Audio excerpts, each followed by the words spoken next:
1980년 메리앤 바크마이어는 30살이었습니다.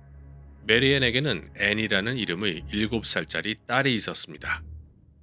1980년 5월 5일 앤은 엄마와 말다툼을 하고 집을 나와 거리를 배회했습니다. 앤은 길거리를 배회하면서 클라우스 구라우보스키라는 남성에게 유괴를 당합니다. 클라우스는 아동 성범죄를 저지른 적이 있는 전과자였습니다. 당시 7살이던 앤은 불행하게도 성범죄자인 클라우스의 소나기에 붙잡힌 것입니다. 클라우스는 앤을 납치해서 자신의 집에 감금을 한 뒤 7살짜리 앤을 상대로 말로 표현할 수 없는 성범죄를 저질렀습니다. 클라우스라는 괴물은 메리앤의 소중한 딸을 장난감처럼 가지고 놀았던 것입니다. 그리고 앤을 살해했습니다. 클라우스에겐 미성년자가 그저 자신이 뒤틀린 성역을 해소해주는 도구에 지나지 않았습니다. 하지만 메리앤에겐 자신의 7살짜리 딸이 세상의 전부였습니다. 클라우스가 7살짜리 앤의 목을 졸라서 목숨을 앗아갔을 때 엄마인 마리앤의 삶도 클라우스의 손에 갈기갈기 찢겨진 것입니다. 클라우스는 이 범죄로 인해 재판을 1년 동안 받았습니다. 그리고 메리앤은 판사들이 10년형을 선고할 예정이라는 것을 알게 되었습니다. 그때 메리앤은 삶의 의지를 모두 잃었습니다. 그녀에게 전부였던 딸은 목숨을 잃었지만 클라우스가 10년형을 선고받으면 그는 눈물을 보이며 거짓 참회를 할 것이고 5년 정도 징역을 살면 감형을 받고 풀려나 거리를 자유롭게 활보하며 다닐 것이 분명했습니다. 메리앤은 절망했습니다.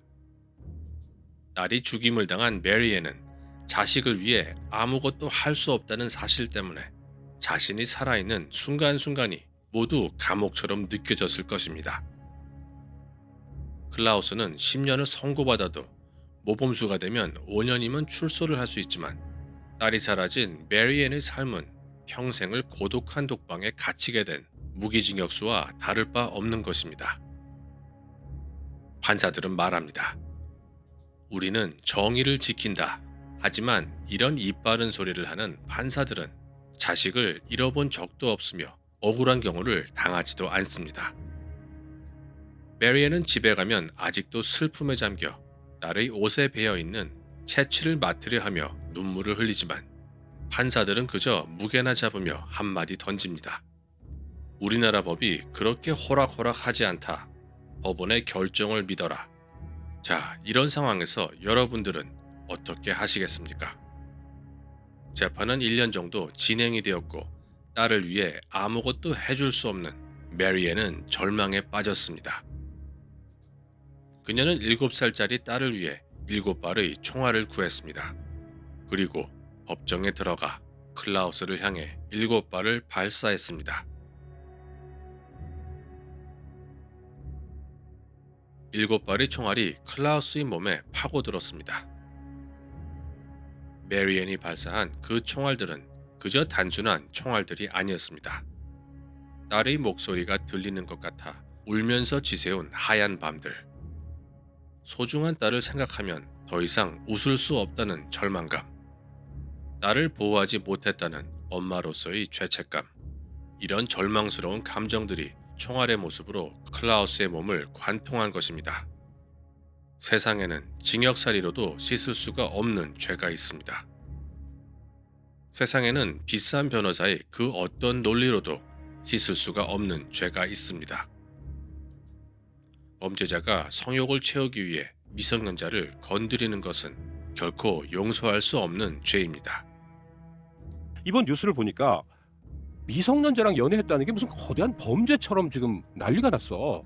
사람이 사귀는데 나이 차이가 많이 날 수도 있고 여자 나이가 많이 있을 수도 있잖아요. 그건 여러 형태야. 근데 그걸 왜 갑자기 미성년자 무슨 강모? 아니 말이 되는 일이냐 하는 얘기예요. 그들이 어린 나이에 사귀었나 보지. 아마 김세론 씨는 아역 배우를 했으니까 일찍 사회화됐을 가능성이 높죠. 그래서 16살 때부터 남자 사귀었고 남자 나이는 27살 나이였대. 아마 저 같은 경우는 어려서 비린내 나서 연인으로 안 여겼겠지. 그러나 그건 개인 특성. 적절치 않은 단어. 아니 어린 여성이랑 내가 만나본 적이 선생님. 없어 그렇지만 안 네. 맞았을 거야. 근데 적절치 않은 이건 단어인 개인 거예요. 특성 아니에요. 법원은 메리앤을 살인자라고 판결했습니다. 하지만 자식을 잃은 어머니가 자식을 죽인 살인자를 처단한 것이 과연 살인죄일까요? 자, 요즘 대한민국에도 클라우스 같은 괴물이 있습니다. 미성년자를 이용해서 자신의 성적인 욕구를 채우고 피해자를 죽음으로 몰아간 그러한 괴물 말입니다. 그런데 그 괴물에겐 돈이 많아서 자신의 죄를 비싼 로펌 변호사의 혀로 씻으려고 합니다. 하지만 여기서 오컬트적인 관점에서 한마디 말씀을 드리겠습니다. 세상에는 그 어떤 용서도 불가능한 죄들이 있습니다. 다른 사람에게 씻을 수 없는 죄를 지은 사람은 피해자의 입장에서 자신이 가했던 악행들을 영원히 반복해서 경험하게 됩니다. 이것을 오컬트주의자들은 temporal entanglement라고 부릅니다. 이것에 걸린 이들은 저승을 가지도 못하고 반복되는 고장난 비디오 테이프처럼 피해자의 입장에서 고통의 순간을 끊임없이 경험하게 됩니다. 시청해 주셔서 감사합니다.